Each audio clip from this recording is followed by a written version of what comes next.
ఎవరికి తలవంచకు, ఎవరిని ఆచింతకు, గుండె బలమే నీ ఆయుధం, నిండు మనసే నీ ధనం. ఎవరికి తలవంచకు, ఎవరిని ఆచింతకు.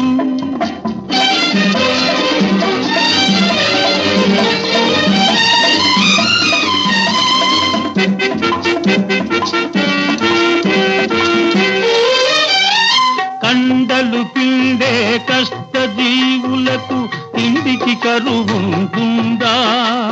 నిజాయితీకై నిలిచే వారికి పరాజయం ఉంటుందా?